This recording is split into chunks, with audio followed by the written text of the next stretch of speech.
হঠাৎ করে ভারতের রাজধানী দিল্লিতে ভয়াবহ বিস্ফোরণ। লালকেল্লা মেট্রো স্টেশনের কাছে একটি গাড়িতে বিস্ফোরণে কেঁপে ওঠে আশেপাশে এলাকা। ঘটনাস্থলে প্রাণ হারান অন্তত ৮ জন, আহত হন অনেকেই। মুহূর্তে আতঙ্ক ছড়িয়ে পড়ে পুরো দিল্লিতে। আর রাত পেরোতেই উচ্চ সতর্কতা জারি করা হয় পুরো দেশ জুড়ে। বিশেষ করে কলকাতা সহ পশ্চিমবঙ্গের সবকটি বড় শহরে জারি করা হয়েছে হাই অ্যালার্ট।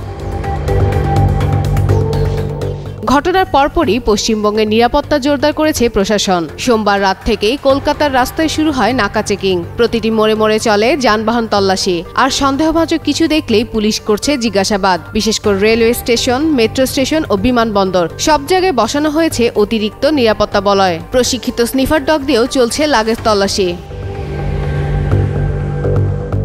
হাওড়া ও শিয়ালদহ স্টেশনে যাত্রীদের মালপত্র ও পরিচয়পত্র পরীক্ষা করা হচ্ছে। Senior railway protection force commissioner বলেন, উচ্চ সতর্কতা জারি হয়েছে পুরো ডিভিশনে। গুরুত্বপূর্ণ স্টেশনগুলোতে কুইক রেসপন্স টিম মোতায়েন করা হয়েছে।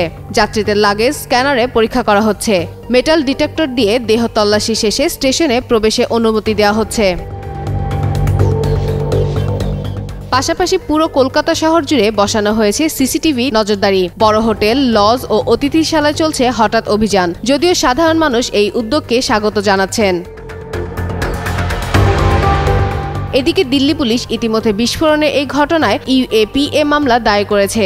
বিস্ফোরণের পর লালকেল্লা ও আশেপাশের এলাকায় যান চলাচল বন্ধ রাখা হয়েছে। মার্কিন দূতাবাসও নাগরিকদের সতর্ক থাকার পরামর্শ দিয়েছে। তবে সুভাষ মার্গ সিগন্যালে চলন্ত গাড়িতে হওয়া এই বিস্ফোরণের কারণ এখনো পরিষ্কার করেনি পুলিশ।